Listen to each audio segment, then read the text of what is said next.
हमारे शंकराचार्यों से और आचार्यों से भी प्रार्थना है, इस बात पर बहुत पुरजोर तरीके से व्यवस्था पर हम सबको समर्थन करना है कि इस देश में अब ना कोई दलित है, ना कोई पिछड़ा है, ना कोई बिछड़ा है, ना कोई ब्राह्मण है। जब सब हिंदू हैं तो हिंदू ही मंदिर का पुजारी है। आज भूमिहार नहीं सुधरेंगे तो हिंदू धर्म नष्ट हो जाएगा।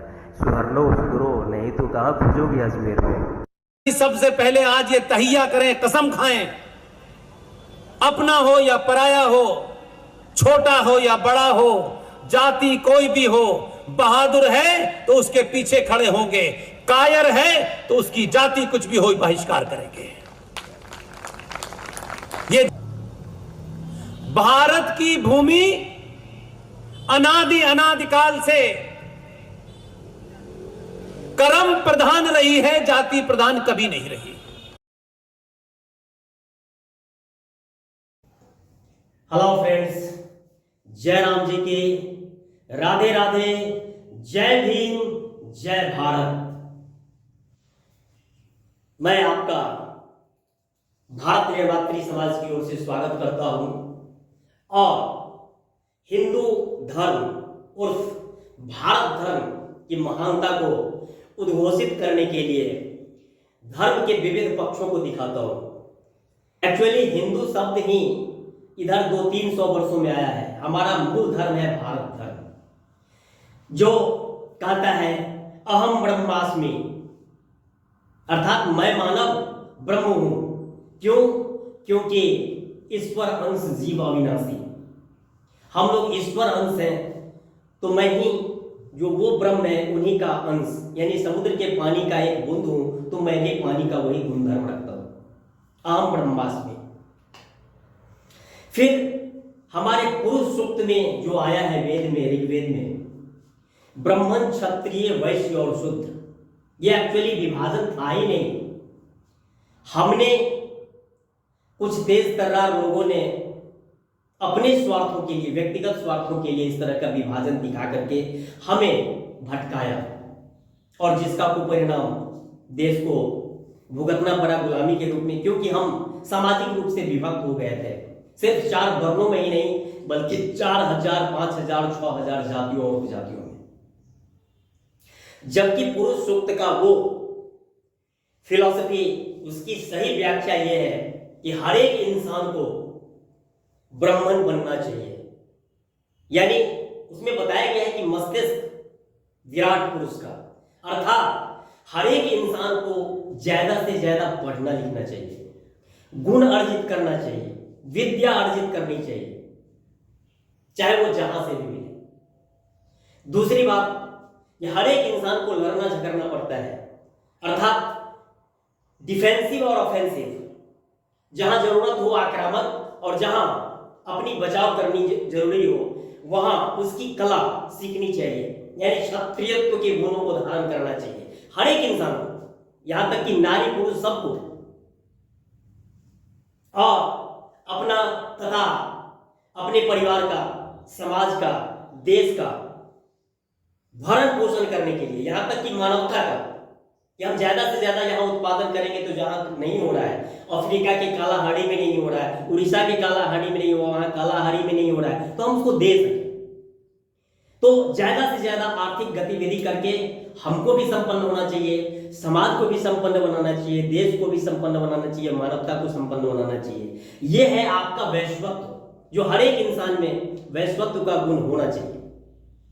और शूद्रत्व हमारे सभी धर्म शास्त्रों में कहा गया है, सेवा अस्माकं परमो धर्म, सेवा परमो धर्म।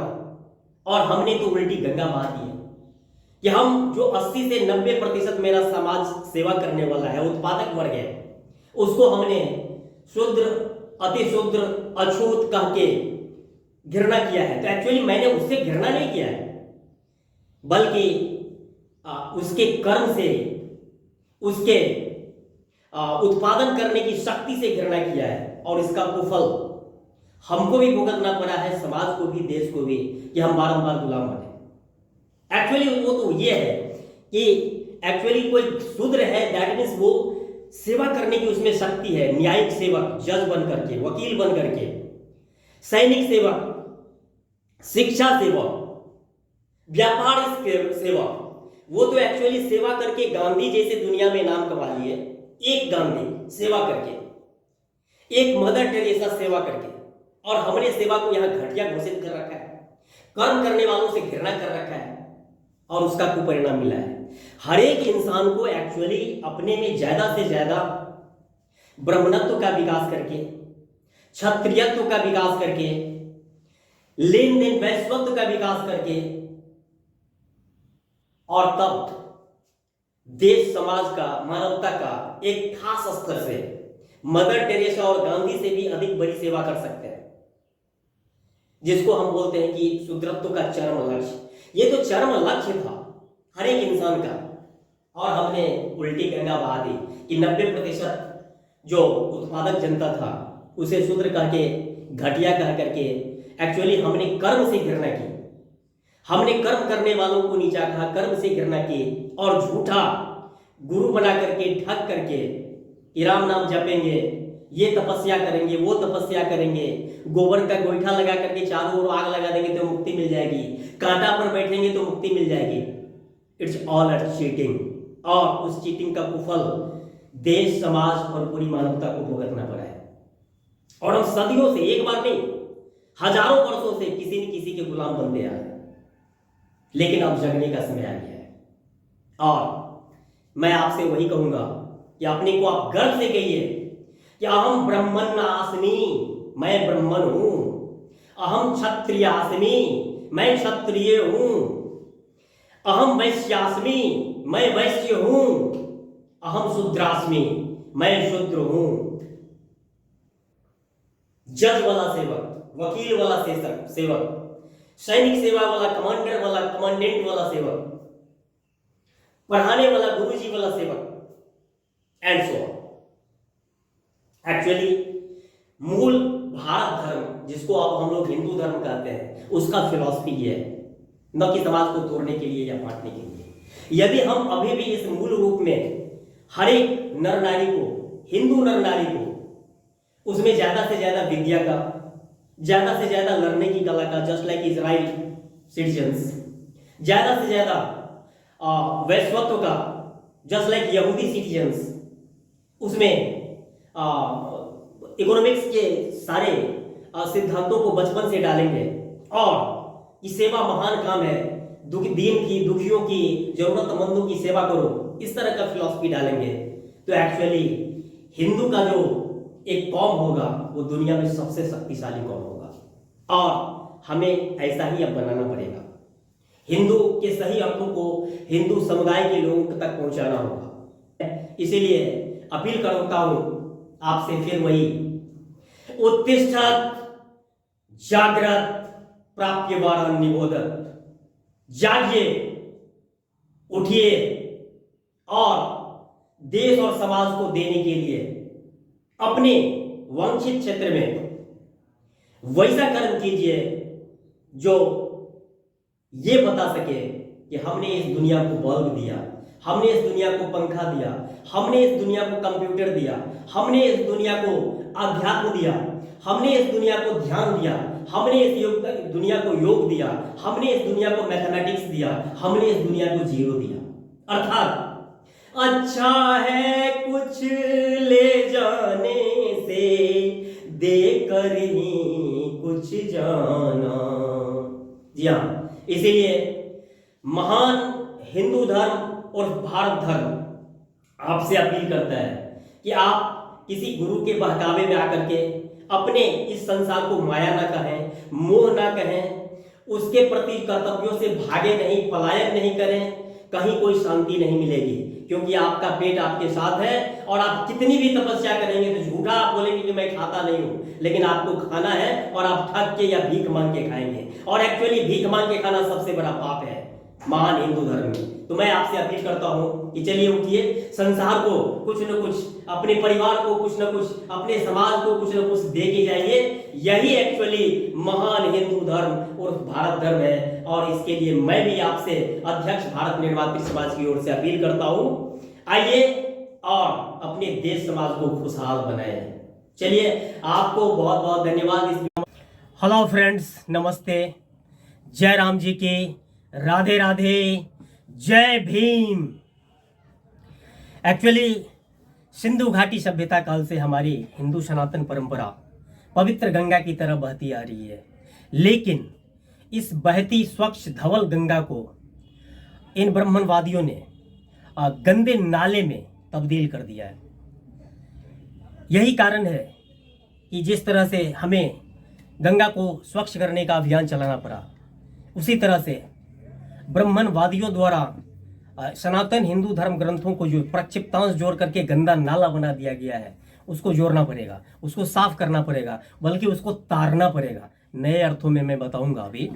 जैसे मैं क्लियर कट हूं कि हमारे देश के 90% हिंदू जो इस फिलॉसफी में विश्वास करते हैं, प्रेम, करुणा, दया, क्षमा, परोपकार, वो एक्चुअली गौतम बुद्ध, महावीर, श्री कृष्ण, श्री राम, नानक, कबीर, रैदास, मीराबाई, इस परंपरा के हम लोग हिंदू हैं और देश के 90% लोग ऐसे ही हैं। और ये सनातन वाली जो हिंसक और क्रूर हैं, वो ब्राह्मणवादी हैं, जिसने हमारे स्वच्छ गंगा को गंदा बना दिया है, नाला बना दिया है। एक्चुअली मैं आपको बता दूं कि इस नाला को बनाने में ये ब्राह्मणवादियों ने क्या क्या रणनीति अपनाई। तो सबसे पहले रणनीति अपनाई कि सत्ता पर अधिकार कर लो, और सत्ता को येन केन प्रकार अधिकार करने के बाद सारे देश के लोगों को मूर्ख बना दो। और वही किया उन्होंने। सत्ता को कब्जा में लेने के लिए उसने जैसे महादेव को, विष्णु को, हमारे यहाँ के जो मूल निवासी क्षत्रप थे, उनको गोरी कन्या दे दे करके, जी हाँ, हनी डिप्लोमेसी से मिला लिया था। उसी तरह से बंच ऑफ थॉट्स में गोलवरकर ने, जी हाँ, गुरु गोलवरकर ने ये निर्देश दिया कि ब्राह्मण लोग जो हैं, यदि बैकवर्ड, ओबीसी, एससी, एसटी में से कोई आ रहे हैं ऐसी प्रतिभाएं, तो या कि उसको तुम ब्राह्मण बना लो, और नहीं तो उसको अपनी ब्राह्मण कन्या दे करके उसको जो है न्यूट्रल कर दो, अपने पक्ष में कर लो, और नहीं तो उसे मरवा दो जगदेव बाबू की तरह, और कर्पूरी ठाकुर को जैसे मारने की कोशिश किया था उस तरह से, एंड सो ऑन। जैसे अभी धमकी दे रहे हैं आलोक मेहता को, चंद्रशेखर को, मौर्य जी को, तो एंड सो ऑन। तो मैं आपको बता दूं कि एक्चुअली कर्पूरी ठाकुर को गले में माला देकर और स्वागत गान गा करके स्वागत करने का हमें बहुत ही मौका मिला था 75-76 के आसपास अपने गांव में हाई स्कूल पर। और वो जब मरने से पहले अंतिम बार आए थे तो उन्होंने कहा था खुले मन से कि हमको तो लोग बहुत गाली दिया है, बेगूसराय में ट्रक चढ़ा के मारने की कोशिश किया है, लेकिन अब तुम लोग जिस भाषा में वो जवाब करे उसी भाषा में तुम प्रश्न करे उसी भाषा में जवाब दो। जी हाँ, टिट फॉर टैट, जैसे को तैसा, ताकि वो सुधरे, अर्थात उसको तुम सुधारो, तारो। जो नया अर्थ दिया है उसमें मैं आपको बताने जा रहा हूँ। एक्चुअली गोलवरकर के पिता खोर जमींदार थे, ब्राह्मण जमींदार वहाँ के, और वो अत्याचार सिर्फ ही नहीं करते थे, शोषण, यौन शोषण भी करते थे। कुनवी समाज के लोगों में घरों में जबरदस्ती घुस करके रेप किया करते थे और चीज़ किया करते थे। तो जिसके कारण कुनवियों ने मॉब लिंचिंग करके उसे मार दिया था, और उससे बदला लेने के लिए गुरु गोलवरकर ने बनारस में एमएससी किया, लेकिन उसने दाढ़ी और केश उसी बदले की राजनीति के तहत नहीं कटवाया, और उसने बंच ऑफ थॉट्स में इस तरह की रणनीति बना करके दी कि किसी भी सदस्य से सत्ता को हासिल करना है। ठीक उसी प्रकार से जैसे कौटिल्य ने अपने अर्थशास्त्र में जिन जिन कुटिल नीतियों का प्रयोग करने की बात कही थी, बंच ऑफ थॉट्स में वो सब बताया है। हमारे यहाँ जेपी, मतलब ये अपने यहाँ के जेपी, हमारे बिहार में सिर्फ एक जेपी नहीं हुए, जयप्रकाश नारायण, हमारे यहाँ जगदेव बाबू भी हुए हैं, और उन्हें 74 में गोली मारा गया था, रोड में घिसियाया गया था, और पानी मांगने पर पेशाब करके इन लोगों ने पिलाने की कोशिश की थी। तो इतने क्रूर और हिंसक रहे हैं ये लोग बात से सुधर जाएंगे ऐसा बहुत कुछ नहीं लग रहा है। इसीलिए मैं आपको कहूँगा कि जैसे इसने 50,000 रामचरितमानस का नया प्रति छपवा करके और उसमें अवतारणा शब्द का अर्थ शिक्षा लिख दिया है, तो उसी तरह से आप जो हमारे देश में जो हमारे महान हिंदू धर्म जो सिंधु घाटी सभ्यता काल से चली आ रही है, उसको ये लोग जो है अब तारें, हम लोग तारेंगे, इनको उद्धार करेंगे। चाहे जिस भाषा में हो, जिस भाषा का इनका प्रश्न होगा उसी भाषा में। आलोक मेहता ने भी कहा है कि हाँ, हम अशोक मौर्य के वंशज हैं, हमारे रगों में वही क्षत्रिय का खून बह रहा है। तो हम लोग श्री राम के वंशज हैं। राम को भी न्यायार्थ अपने बंधुओं को दंड देने में कहीं कोई संकोच नहीं हुआ था, कृष्ण को संकोच नहीं हुआ था। तो हम आप तो उनके फॉलोअर हैं। एक्चुअली हमारे महान आदर्श, महान ज्ञानी जो एशिया का लाइट बाबा साहब अम्बेडकर, वो भवानी, पता है, वो शक्ति, जी हाँ, ये देवी शक्ति के उपासक थे। अपनी बातों में ये बौद्ध अपनाने से पहले हर एक जगह उन्होंने जय माँ भवानी लिखे है। लेकिन ये क्रूर नहीं सुधरने वाले हैं और थित्तर जब नहीं सुधरे हैं तो उसको ये देने के लिए, चुनौती देने के लिए कि या कि तो सुधार करो, हिंदू कोड बिल लागू करो, और नहीं तो हम तुम्हारे विरुद्ध जो है फिर बौद्ध धर्म के जरिए तुमसे काउंटर करेंगे। तो एक्चुअली अब मैं आपको ये कहूँगा कि चलिए अब जो है ना, एक्चुअली गंदे नाला के रूप में जो हमारे हिंदू धर्म को, महान हिंदू धर्म को, जिसके दर्शन का दुनिया में कोई जोड़ा नहीं है, नाला के रूप में बदल दिया है, इसकी साफ सफाई करें, इसकी तारना करें, और जो तारने में बाधा बने तो उन्हें भी हम लोग तारे शिक्षित कर दें। ठीक है, थैंक, राधे राधे, जय राम, जय भीम। राजपूत भूमियार नहीं सुधरेंगे तो हिंदू धर्म नष्ट हो जाएगा।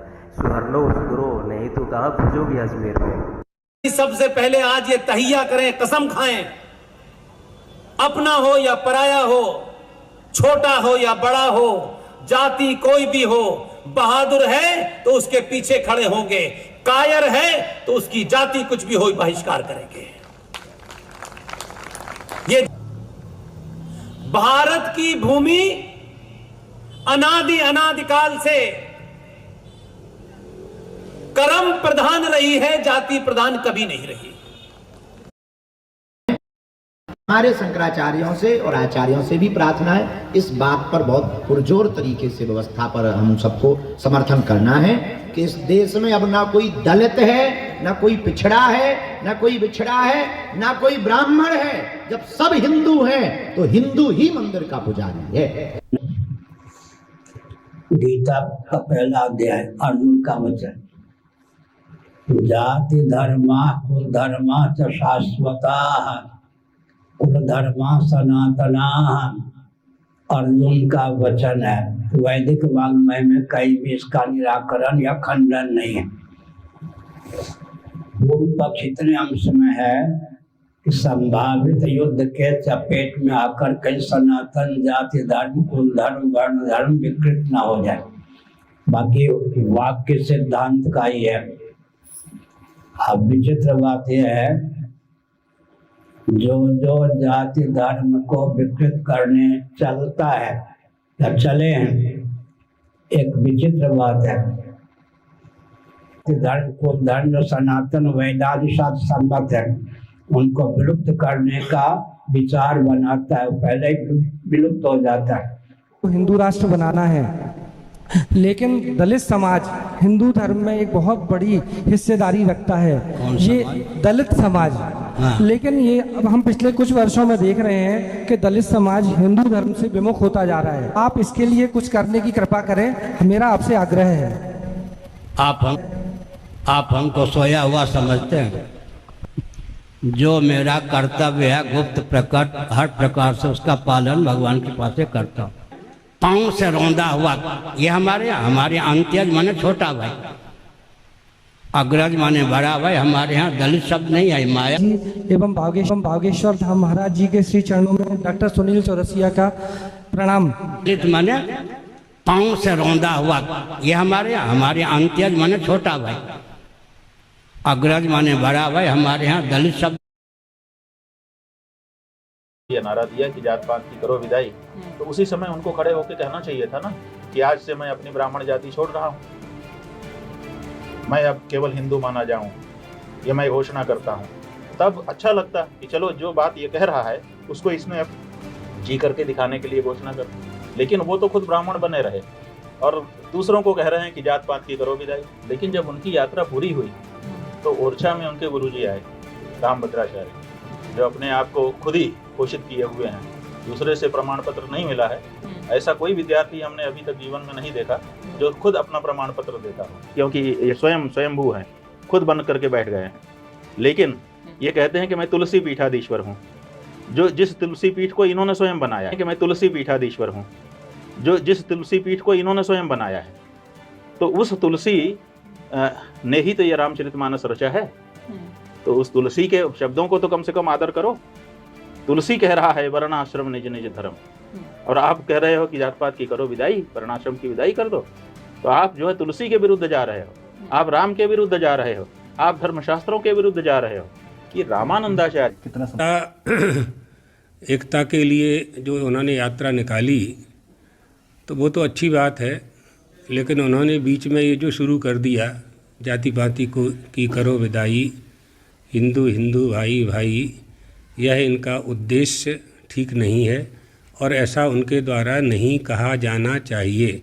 वो स्वयं अपने आप, है ना, ये बात समझनी चाहिए। जो आदि अनादि व्यवस्था है, अनादिकाल से चली आ रही व्यवस्था है, उसको नष्ट नहीं किया जा सकता। गीता है, शास्त्रों में उल्लेख है, छांदोग्य उपनिषद में उल्लेख है, जाति धर्म कुल धर्म जाति धर्म सनातनः। और मेरे साथ सर एक स्टूडेंट था, मैंने पहले भी सदन में कहा, बहुत ब्राइट स्टूडेंट था सर। 10वीं के हमसे हमेशा उसके अच्छे अंक आते थे, और वो 10वीं के बाद जब मैंने पता किया वो कहाँ गया, सर वो चाय की दुकान खोल के बैठ गया, क्योंकि फर्स्ट जनरेशन लर्नर था। परिवार में कोई नहीं था सर, मेरे माता पिता दोनों प्रोफेसर थे सर। संसाधन तय करते हैं, जाति तय करती है, सरनेम तय करता है ज्यादातर। ये इस हकीकत को हम सबको स्वीकार करेंगे ना, तो शायद आज नहीं तो कल हम इसका निदान खोज पाएंगे सर। लेखक का उद्देश्य जानबूझकर हिंदुओं की भावनाओं को ठेस पहुंचाने की बजाय अपनी जाति के साथ हुए अन्याय को दिखलाना भी तो हो सकता है। निश्चय ही ऐसा करना असंवैधानिक नहीं माना जा सकता है। तो बाबा साहब पर तो माला पहनाई जाए, उन पर फिल्में बनाई जाए, लेकिन उनके विचारों को आत्मसात ना किया जाए, क्योंकि आपके एथनोसेंट्रिक अप्रोच को बाबा साहब चैलेंज करते हैं। अरे जाति है कि जाति नहीं, स्वीकार कर लिया, क्यों नहीं जा रही? यानी कि ये प्रिविलेज का बंटवारा है। जो प्रिविलेज्ड हैं उनको खुशी है कि रिचुअल सिंबॉलिक बातें बोल करके बाकी बनी रहे जाति। ना जरूरी है। Before I come to the question how he damage Modi has damaged India, you must understand what is India. देखिए, this is a broadly a country of immigrants. It is like North America. North America में mainly from Europe आए थे 500 साल पहले, फिर बाद में African slaves आए, फिर एशियंस, लैटिन अमेरिकन आए। 500 साल से लोग आ रहे हैं। That's because of our geography. India में नहीं, हम बताते हैं आपको, सुनिए। इंडिया में 10,000 साल से लोग आ रहे हैं। क्यों आ रहे हैं? यहां से कोई बाहर नहीं जाता था, एक्सेप्ट ऑन 2 occasions। एक तो जो 19th सेंचुरी में जो ब्रिटिश ने इंडेंचर्ड लेबर फिजी, मॉरिशस और ब्रिटिश गायना वगैरह भेजा, those were the poor peasants of East Europe and Bihar and so. And the second wave was the recent diaspora of IIT graduates and doctors and so. Otherwise, nobody left India. Everybody kept coming into India for 10,000 years. We are all foreigners. And 93-94% लोग जो रह रहे हैं India में, They are foreign blood. Foreign blood. आप और मैं foreigners हैं। पहले थ्योरी थी कि original inhabitants of India were Dravidians और आर्यंस बाहर से आए। Original inhabitants of India were the pre Dravidian tribals, जिनको आदिवासी कहते हैं या शेड्यूल्ड ट्राइब्स, एसटी, जैसे Bhil, Gond, Santhal, Like the Red Indians in America. Like red Indians, correct. तो ये जो आदिवासी आजकल सिर्फ 6-7% रह गए हैं। जी हाँ। बाकी को हमारे एंसेस्टर ने बहुत उन पे जुल्म किया, slaughtered them and drove them into forest and so on. बहुत बहुत धन्यवाद पत्रकार महोदय। साथ साथ मैं भारत निर्मात्री समाज का अध्यक्ष हूँ।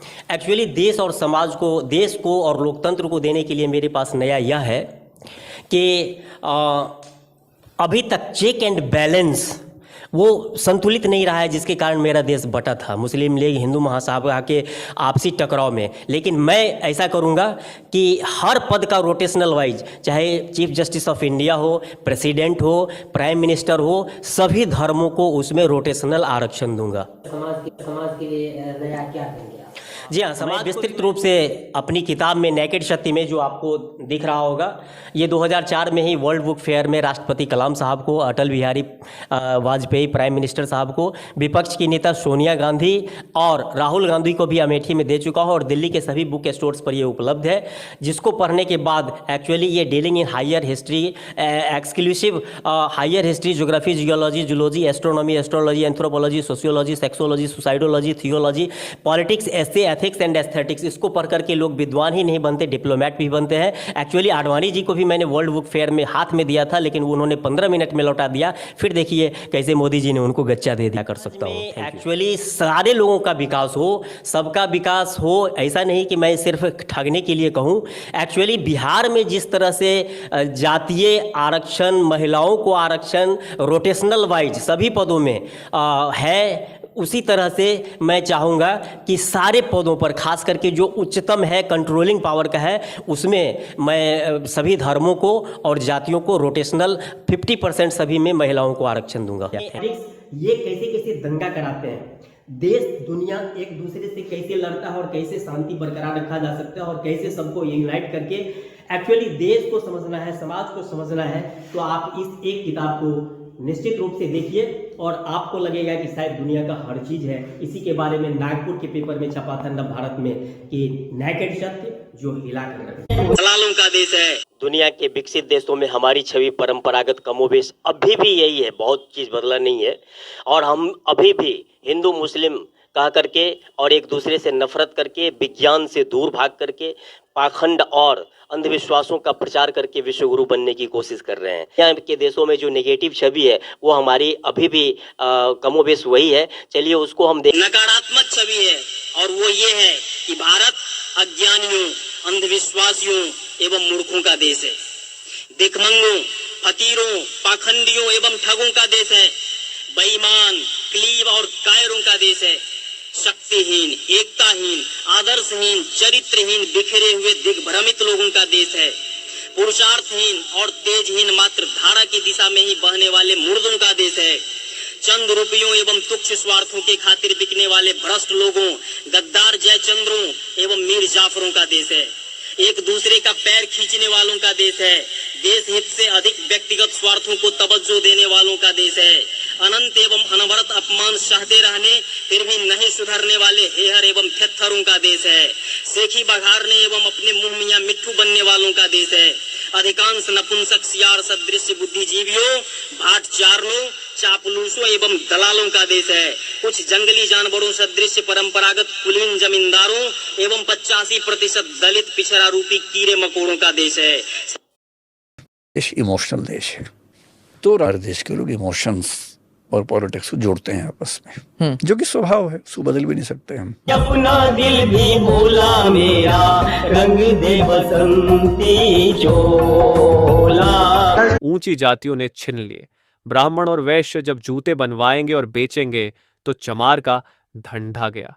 क्या है जहाँ भी देंगे है वतन तेरे लिए, और तुम्हारे खतरों को मैं हटाऊंगा।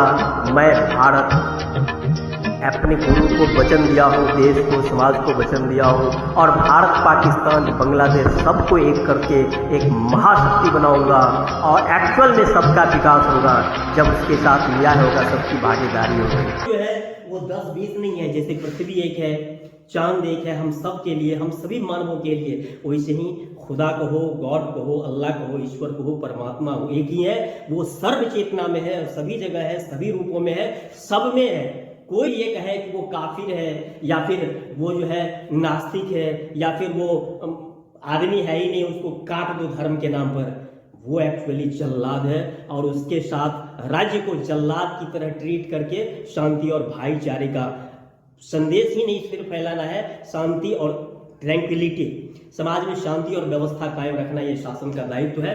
एस्थेटिक्स, जियोपॉलिटिक्स, ये कैसे कैसे दंगा कराते हैं, देश दुनिया एक दूसरे से कैसे लड़ता है और कैसे शांति बरकरार रखा जा सकता है और कैसे सबको यूनाइट करके एक्चुअली देश को समझना है, समाज को समझना है, तो आप इस एक किताब को निश्चित रूप से देखिए और आपको लगेगा कि शायद दुनिया का हर चीज है। इसी के बारे में नागपुर के पेपर में छपा था नव भारत में कि नेकेड सत्य जो हिला कर चेतना में है, सभी जगह है, सभी रूपों में है, सब में है।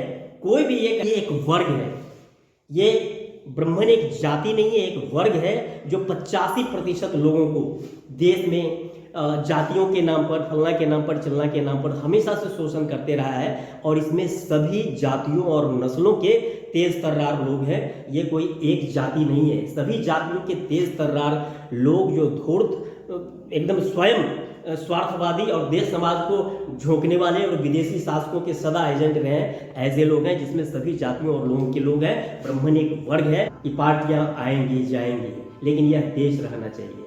और अंबेडकर साहब ने भी कहा था कि एक्चुअली लोकतंत्र है तो भारत का भविष्य है, लेकिन लोकतंत्र के आधार पर एक इस्लामिक राष्ट्र या हिंदू राष्ट्र, वो भी हिंदू राष्ट्र जो 15% विदेशी, निश्चित रूप से यूरोप और मध्य एशियाई गोरे लोगों का शासन अभी भी व्यवस्था में है, और 85% काले मूल निवासी जो Kurmi, Koeri, Yadav and so on, astro African, Australian जो यहाँ के मूल निवासी हैं, उसको गुलाम बनाए रखने के लिए, उसको एक्चुअली गरीबी कोई भागी में ऊपर से लेके नहीं आता। ये जो कहते हो कि हमको बड़का जात बना के बनाया है और तुम लोग को छोटका जात, तुमको भगवान ने गरीब बनाया है, हमको शुद्ध रूप से गलत है। एक्चुअली संसाधनों के बंटवारा और अधिकार कहाँ कहाँ किसका है, उससे गरीबी है।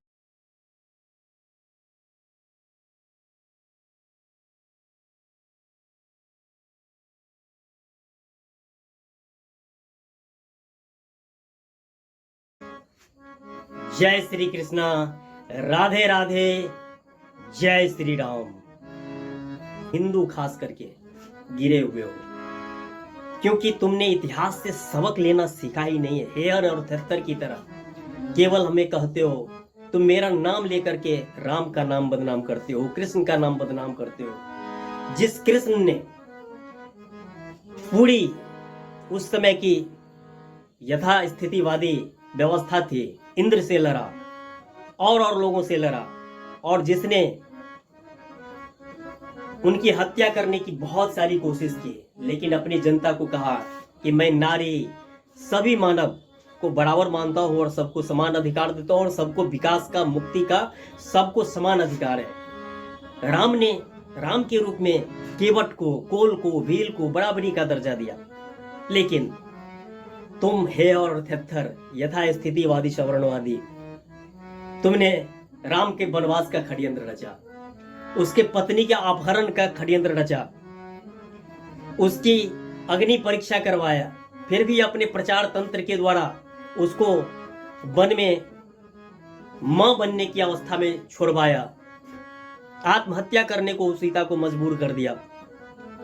कूटनीति से काले रंग होने के कारण राम को तुमने उसके वफादार भाई को मरवाया, और राम कृष्ण लड़ते रह गए। तुम कब लड़ते हो? बदल भी नहीं सकते। यदा यदा हि धर्मस्य ग्लानिर्भवति Bharat अभ्युत्थानम् अधर्मस्य तदात्मानं सृजाम्यहम्। For deep understanding, please study my famous books, The Naked Satya, Naked Satya, Dharm Tere Kitne Roop, and so on, available in bookstores in India and abroad. Which studied a number of renowned persons like APJ Kalam, ex-president, ex-PM late Atal Bihari Vajpayee. कोई भी शंकराचार्य सभी media और public के सामने हमसे खुले मंच पर शास्त्रार्थ कर सकते हैं, यदि उनमें सत्य का हिम्मत है तो। मैं भी उनका अभिमान ठीक श्री राम की तरह, श्री कृष्ण की तरह तोड़ दूंगा, जैसे उन्होंने परशुराम का तोड़ा था।